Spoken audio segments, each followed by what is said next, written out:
You ever drive past one of those massive industrial plants? The ones with those giant metal spheres and tanks, and just wonder, what keeps all that from going wrong? Well, I can tell you it's not just luck. It's a detailed, invisible blueprint.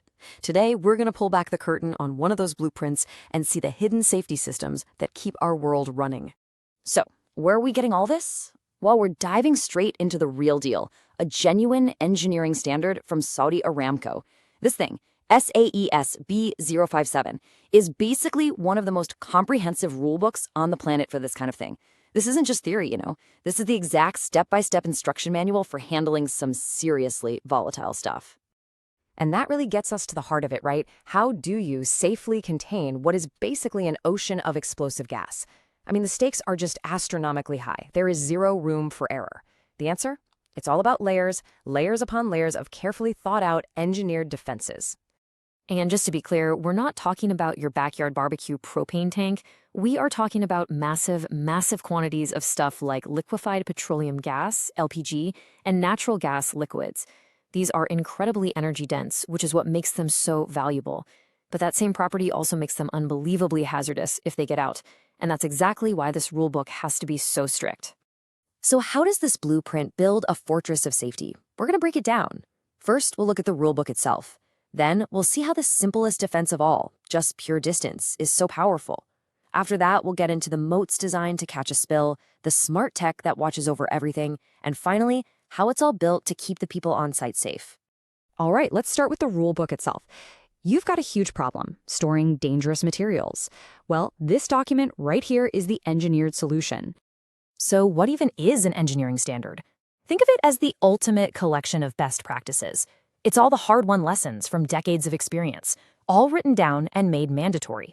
The whole point is to prevent disaster by making sure everybody builds and runs things the exact same, proven, safe way. And this specific standard is laser-focused. It's talking about these massive structures you see at plants, those huge, low-pressure, refrigerated tanks with the domed roofs, the iconic spheres and spheroids that hold stuff under incredible pressure, and those big, long, horizontal pressure vessels. Okay, let's get into our first layer of defense. And honestly, it's the simplest, oldest, and maybe the most powerful safety rule there is. Just good old-fashioned distance. The logic here is just brilliantly simple. If you put enough space between a potential hazard and everything else, you make sure that if one thing fails, it doesn't start a catastrophic domino effect. It's basically social distancing, but for giant industrial equipment. So what does that look like in practice? Well, here's the first key number to remember. 60 meters. That's about 2/3 of a football field. And that 60 meters isn't a random number. That's the absolute minimum distance you need between one of these big refrigerated tanks and any place people are working, like an office building or any other piece of critical equipment. So right off the bat, you can see this rule is all about protecting human lives. Okay, the next number to know is 30 meters. That's roughly 100 feet. This one is all about the space between the tanks themselves. It's designed to stop a fire or a failure at one tank from spreading and taking out its neighbor. That spacing gives firefighters room to maneuver and helps contain a problem to just one spot. It's such a simple rule, but it has huge safety implications. But okay, what if a tank leaks anyway? Spacing won't help you then. Well, that brings us to the second layer of defense, having a solid plan to contain the absolute worst-case scenario. So if a tank does fail, you can't just let all that liquid spread everywhere. The solution is something called a dike. And it's basically a giant concrete wall or basin built all the way around the tank. Think of it as a modern-day moat. It's not there to keep people out, it's there to keep a very hazardous liquid in. Now, here's where things get really clever, because the rules actually change depending on the hazard. For a low-pressure tank, on the left, that dike has to be big enough to hold 100% of everything inside. Makes sense. But look at the high-pressure tanks on the right. The dike only needs to hold 25 to 50%. So why the huge difference?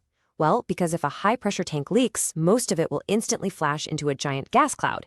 You can't contain the gas, so the dike is just designed to handle the pool of super cold liquid left behind. And the physics behind this is fascinating. The document itself basically says that you want to minimize how much vapor cloud you get by minimizing how much warm surface the spilled liquid touches. See, when that super chilled liquid hits the warm ground, it boils like crazy, creating even more explosive gas. So it's a bit counterintuitive, but the goal is to design a dike with the smallest possible floor area to reduce that boiling effect. So distance and dikes, those are passive defenses, right? They just sit there. Now let's talk about the third layer, the active systems, the tech that is watching the facility 24/7 and gives people the power to shut things down in an instant. The first line of active defense is just knowing what's going on. So every tank has to have at least 2 separate level gauges because, one might fail. It also needs another, totally independent high-level alarm plus pressure alarms. Redundancy is absolutely everything. And these are not quiet little beeps.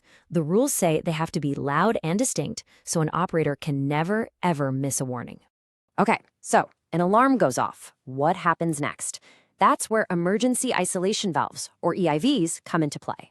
These are huge valves installed right at the tank nozzle, and they can be triggered from a control room to slam shut, instantly cutting off the flow from the tank. They are the ultimate off switch in an emergency. And the attention to detail is just incredible. I mean, check this out.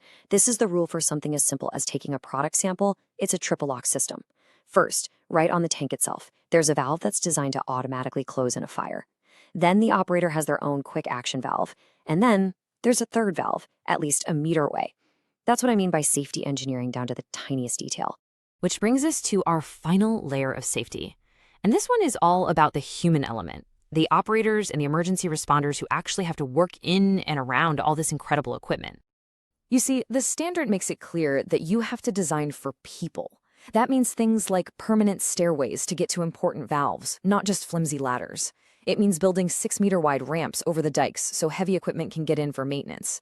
It requires at least 2 escape ladders on opposite sides of every single dike so nobody can get trapped. And, crucially, it requires emergency vehicles to have access from at least 2 different directions, so one blocked road doesn't stop the response. So when you put it all together, from these huge distances all the way down to tiny valve configurations, you see how all these layers of thoughtful, tough engineering work together to contain a massive hazard. It's a blueprint built on prevention, on preparation, and on redundancy. And it really makes you wonder, doesn't it? What other invisible blueprints, what other super detailed standards just like this one are quietly keeping our whole world running safely every single day? If you enjoyed this, hit that like button and subscribe to our channel, How to Do It. Search for us at How to Do 5 for even more interesting content.